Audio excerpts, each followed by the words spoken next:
Hello teacher, I'm Trung, and today I will summarize Unit 6, the Silk Road, talking about the Silk Road development.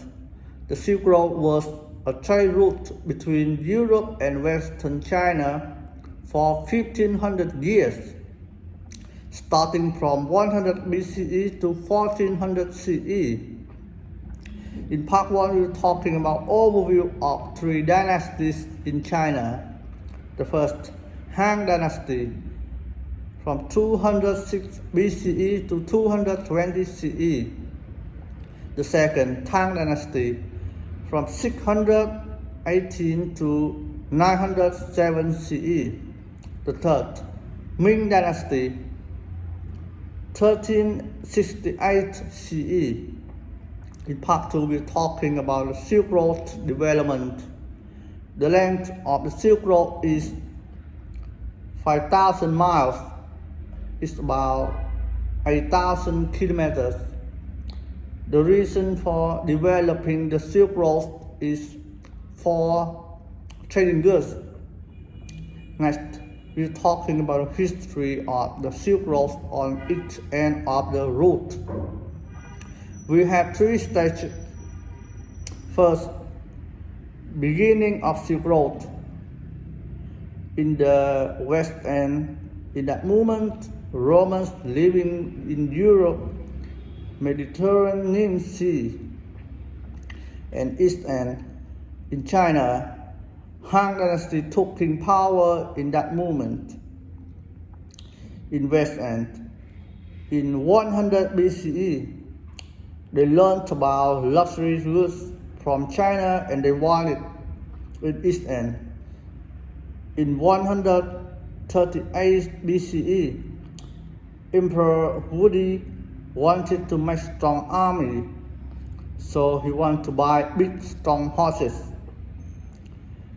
The initial development of the Silk Road, many traders were mainly from Central Asia. Now we move to second stage. Peak stage is in the 600s during the Tang Dynasty is east end. In east end, Xi'an, it means Chang'an city, prosperous city.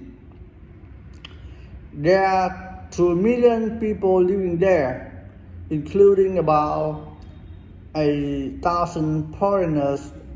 They from Iran, Turkey, Japan, Korea. And last stage, ending of the Silk Road. By the early 900s, Tang Dynasty lost power. Trade declined because of fighting, and the Silk Road became too dangerous for traders. By 1400, the Silk Road basically stopped. The reason for ending the Silk Road: in West End, European traders would like to travel by ships because it's faster and safer than the Silk Road. In East End, in 1368, the Ming Dynasty was in power and they did not want to contact with foreigners. That's all. Okay, now I would like to say more about the means of transport on the Silk Road. There were many ways to transport goods on the Silk Road, but camels are the main means of transport. The Silk Road relied heavily on camels to traverse the vast, arid lands of Central Asia. Because of their endurance, the 2-humped Bactrian camel was preferred over the 1-humped Arabian camel. The camel carried 133 cm wide basket that could hold up to 300 kg of cargo.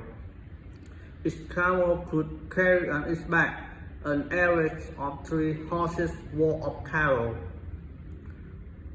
They traversed long journeys over difficult terrain, following the bells of the leader of camel and moving in long convoys. Some caravans could have as many as 1,000 camels, but the average was around 50. The Goths often carried swords and bows to ward off riders. Camels have facilitated trade over 1,000 years. Thank you for listening.